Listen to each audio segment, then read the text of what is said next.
మావయ్యకి ఇష్టమని నాటుకోడి చికెన్ కర్రీ చేస్తున్నాను. నాటుకోడి కర్రీ ఇవన్నీ మసాలాలు పౌడర్స్ అవన్నీ రెడీ చేసి పెట్టుకున్నాను. ఓకే, చెప్తారా? ఫస్ట్ ఇది దీంట్లో కాజు ధనియాలు ఒక 2 స్పూన్లు, చెక్క లవంగాలు అన్నీ కలిపి మనం డీప్ ఫ్రై చేసుకోవాలి.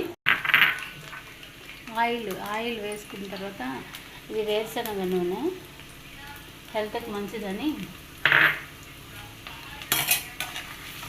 ఒక 2 పచ్చిమిర్చి వేసుకున్నాను. వీటిని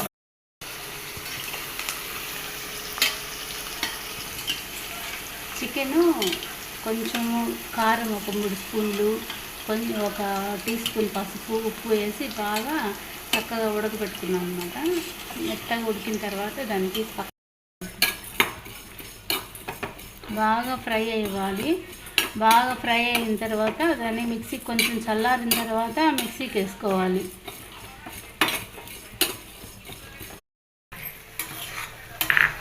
దీనిలో ఆనియన్స్ బాగా వేగిన తర్వాత టమాటోస్ వేసుకోవాలి.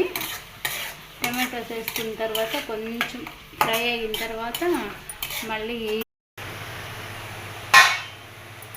బాగా మగ్గిపోయింది. ఇప్పుడు వెల్లుల్లి అల్లం పేస్ట్ 2 వేసుకుంటాం. అల్లం వెల్లుల్లి పేస్ట్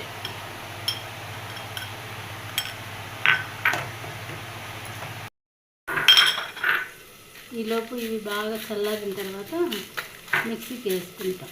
బాగా మెత్తగా పౌడర్ వేసి దాంట్లో కలిపేస్తే చాలా బాగా. అల్లం వెల్లుల్లి పేస్ట్ బాగా మగ్గిన తర్వాత ఈ పౌడర్ వేసుకుందాం. ఈ లోపల ఫైనల్గా ఈ పౌడరు ఇలా తయారైంది. దీన్ని మనం కొంచెం కర్రీలో అల్లం వెల్లుల్లి పేస్ట్ బాగా మెత్తగా బాగా దగ్గరకు వచ్చిన తర్వాత దీన్ని చికెన్ తీసుకొని దీంట్లో వేసేస్తాం. చికెన్ తీసుకొని దీన్ని కొంచెం కొత్తిమీర వేసుకోవాలి.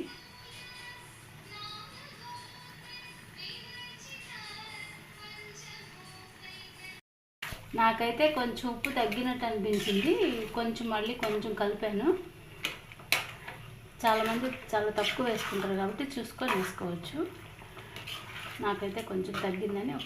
టేస్ట్ ఎలా ఉందో కామెంట్ చేయండి. ఇలాంటి మరిన్ని వీడియోస్ కోసం నా ఛానల్ని ఫాలో అవ్వండి. Thank you very much.